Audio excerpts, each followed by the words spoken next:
Hello guys, welcome back to my channel. ഇന്ന് ഞങ്ങൾ KSRTC ബസ്സിലൊരു ഉല്ലാസയാത്രക്ക് പോവുകയാണ്. രാവിലെ വീട്ടിൽ നിന്ന് ഇറങ്ങിയപ്പോഴേ നല്ല മഴയായിരുന്നു. അങ്ങനെ ഞങ്ങളൊരു ഊബർ ഓട്ടോ വിളിച്ചിട്ടാണ് ബസ് സ്റ്റാൻഡിൽ എത്തിയത്. മഴയാണെങ്കിൽ ഈ യാത്ര പോകാൻ ഞങ്ങൾക്ക് നല്ല ഉത്സാഹമായിരുന്നു. അങ്ങനെ ഞങ്ങളിതേ സ്റ്റാൻഡിലെത്തി നമ്മുടെ ആനവണ്ടി കണ്ടുപിടിച്ചു.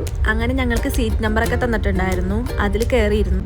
വെറും 670 രൂപയ്ക്കാണ് ഞങ്ങൾ ഈ ട്രിപ്പ് പോയതെന്ന് നിങ്ങൾ വിശ്വസിക്കുമോ? എങ്കിൽ വിശ്വസിക്കണം ഗൈസ്. ട്രിപ്പ് പ്ലാൻ ചെയ്ത അവസാനം ഞങ്ങൾ 3 പേരായി ചുരുങ്ങിയെങ്കിലും ഈ ബഡ്ജറ്റ് പാക്കേജ് ഞങ്ങൾ അങ്ങോട്ട് ഉറപ്പിച്ചു. ബസ്സിൽ കയറിയ ഉടനെ ഞങ്ങൾ ബാഗെല്ലാം എടുത്ത് മുകളിൽ വെച്ച് കുറച്ചു നേരം ഫോട്ടോസൊക്കെ എടുത്ത് അവിടെ ഇരുന്നു. പിന്നെ വണ്ടിയിൽ പാട്ടിടാനുള്ള സ്പീക്കറൊക്കെ അവരെല്ലാം സെറ്റ് ചെയ്തിട്ട് വെച്ചിട്ടുണ്ടായിരുന്നു. വണ്ടി എടുത്ത് കുറച്ചങ്ങോട്ട് കഴിഞ്ഞപ്പോൾ ബസ്സിലുള്ള എല്ലാവരും കൂടി ചേർന്ന് പാട്ടിനും ഡാൻസൊക്കെ ആയിട്ട് പൊളിയായിരുന്നു. വണ്ടി ഓടിക്കണമെന്നുള്ള ടെൻഷൻ ഇല്ലാണ്ട് ആനവണ്ടിയിലിരുന്ന് കാഴ്ചകളൊക്കെ നല്ല അടിപൊളിയായിട്ട് കാണാം. കുറച്ചു നേരം കഴിഞ്ഞപ്പോഴത്തേക്ക് എല്ലാവരും സീറ്റൊക്കെ മാറി ഇരിക്കാൻ തുടങ്ങി. അപ്പം ഞങ്ങൾ വിൻഡോ സീറ്റിൽ വന്നിരുന്നു. അപ്പം ഇവളതേ ഭയങ്കര തുള്ളല് പാട്ട് കേട്ടപ്പോൾ തൊട്ട്. അങ്ങനത്തെ പുറത്തെ കാഴ്ചകളൊക്കെ കാണാൻ തുടങ്ങി. കോടയൊക്കെ വന്നിങ്ങനെ മൂടാനൊക്കെ തുടങ്ങിയിട്ടുണ്ടായിരുന്നു. മഴയും പെയ്യാനുണ്ടായിരുന്നു ചെറുതായിട്ട്. പിന്നെ അങ്ങോട്ടേക്ക് പോണ വഴി മൊത്തം കാടും മലയൊക്കെ ആയിരുന്നു കാണാൻ വേണ്ടിയിട്ട്. നല്ല രസമുണ്ടായിരുന്നു ഈ ട്രിപ്പ് പോകാനായിട്ട് തന്നെ. പോണ വഴിക്ക് കുറേ വാട്ടർഫാൾസ് ഒക്കെ കണ്ടായിരുന്നു. ഞങ്ങൾ ഇപ്പുറത്തെ സൈഡിൽ നിന്നതുകൊണ്ട് അപ്പുറത്തെ സൈഡിലെ ഫോട്ടോ കാര്യങ്ങളൊന്നും വീഡിയോ ഒന്നും എടുക്കാൻ വേണ്ടിയിട്ട് പറ്റിയില്ല. കുറേയൊന്നും പോണ വഴിക്ക് മൃഗങ്ങളെയൊന്നും കണ്ടില്ലായിരുന്നു. ഇവർ പറഞ്ഞായിരുന്നു ആനേനെയൊക്കെ കാണാൻ വേണ്ടിയിട്ട് പറ്റുന്നു, പക്ഷെ ആനേനൊന്നും കണ്ടില്ല. പോകുന്ന വഴിക്ക് കല്ലാർകുട്ടി ഡാമിൻ്റെ ആ പരിസരത്ത് നിർത്തിയിട്ടുണ്ടായിരുന്നു. അവിടെ നിന്ന് പിന്നെ കുറേ കാഴ്ചകളൊക്കെ കണ്ട് ഞങ്ങൾ തിരിച്ച് ബസ്സിലോട്ട് കയറി. അത് കഴിഞ്ഞ് പോകുന്ന വഴിക്ക് SN പുരം, അതായത് ശ്രീനാരായണപുരം വെള്ളച്ചാട്ടത്തിൻ്റെ അവിടെ നിർത്തിയിട്ടുണ്ടായിരുന്നു.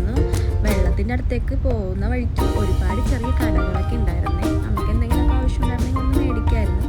പിന്നെ അതൊക്കെ കണ്ട് താഴേക്ക് ഇറങ്ങി വെള്ളച്ചാട്ടത്തിൻ്റെ അരികിലെത്തി. നല്ല ഭംഗിയുള്ള വെള്ളച്ചാട്ടമായിരുന്നു, പക്ഷെ അധികം വെള്ളം ഉണ്ടായിരുന്നില്ല. അങ്ങനെ അവിടുത്തെ കാഴ്ചകളൊക്കെ കണ്ട് ഫോട്ടോസും വീഡിയോസൊക്കെ എടുക്കാൻ വേണ്ടിയിട്ട് തുടങ്ങിയപ്പോഴത്തേക്കും നല്ല മഴ വരാൻ തുടങ്ങി. അങ്ങനെ പിന്നെ തിരിച്ച് വണ്ടിയിലോട്ട് തന്നെ കയറി.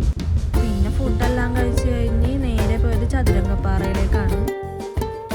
ഇടുക്കി തമിഴ്നാട് അതിർത്തിയിലുള്ള ഇവിടെ എത്തിയപ്പോൾ ഞങ്ങളെ തൂക്കിയെടുത്തുകൊണ്ട് പോകുന്ന അത്രയ്ക്ക് ശക്തമായ കാറ്റായിരുന്നു. ഇവിടെ നിന്ന് മുകളിലത്തെ കാഴ്ചകളൊക്കെ കാണാൻ വേണ്ടിയിട്ട് ട്രക്കർ ജീപ്പിലാണ് പോയത്. ഇതിൻ്റെ ചാർജ് വരുന്നത് 220 രൂപയാണ്. അവിടുത്തെ എൻട്രി ഫീസും പിന്നെ ജീപ്പിൻ്റെ ചാർജുമാണ്. കുത്തനെയുള്ള മലമ്പാതയിലൂടെയുള്ള ജീപ്പ് റൈഡ് ശരിക്കും നല്ലൊരു അഡ്വഞ്ചർ ഫീലായിരുന്നേ. അങ്ങനെ ഞങ്ങൾ മുകളിലെത്തി. ജീപ്പിൽ നിന്നൊക്കെ ഇറങ്ങി പുറത്ത് നിന്നപ്പോൾ തന്നെ ഭയങ്കര കാറ്റായിരുന്നു. കണ്ണിലോട്ടൊക്കെ മുടി പോയിട്ട് കണ്ണ് തന്നെ കാണാൻ പറ്റുന്നുണ്ടായിരുന്നില്ല മര്യാദയ്ക്ക്. അത്രയും ശക്തമായിട്ടുള്ള കാറ്റായിരുന്നു. പിന്നെ ഇവിടെ നിന്ന് താഴേക്ക് നോക്കുമ്പോഴത്തേക്കും തമിഴ്നാടിൻ്റെ വ്യൂ ആയിരുന്നു മൊത്തം കാണുന്നത്. അത് നല്ല അടിപൊളിയായിരുന്നു. അത് നേരിട്ട് കാണാൻ നല്ല സൂപ്പറാണ്. അത് കഴിഞ്ഞ് അവിടുത്തെ കാഴ്ചകളൊക്കെ കണ്ട് ഫോട്ടോസും വീഡിയോസൊക്കെ എടുത്ത് ഞങ്ങൾ ട്രക്കറിൽ തന്നെ തിരിച്ച് താഴേക്ക് കൊണ്ടുവന്നു.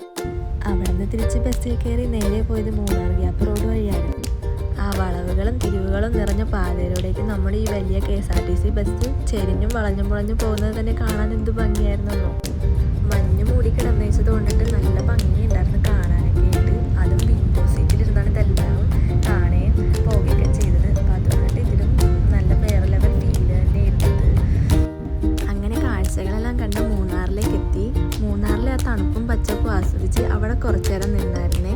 മുന്നോട്ട് പോകുമ്പോഴത്തേക്കും നല്ല ഭംഗിയുള്ള ഒരു കാഴ്ച കണ്ടായിരുന്നു.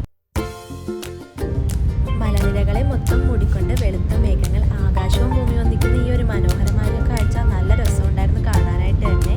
അപ്പോൾ ഈ വിഷ്വലോടുകൂടി നമ്മുടെ ബസ് യാത്ര അവസാനിക്കുകയാണ്. ഞങ്ങളുടെ ഈ കുഞ്ഞു യാത്രാ വീഡിയോ നിങ്ങൾക്ക് ഇഷ്ടമായെന്ന് വിചാരിക്കുന്നു. വീഡിയോ ലൈക്ക് ചെയ്യാനും പിന്നെ ചാനൽ സബ്സ്ക്രൈബ് ചെയ്യാനും മറക്കല്ലേ.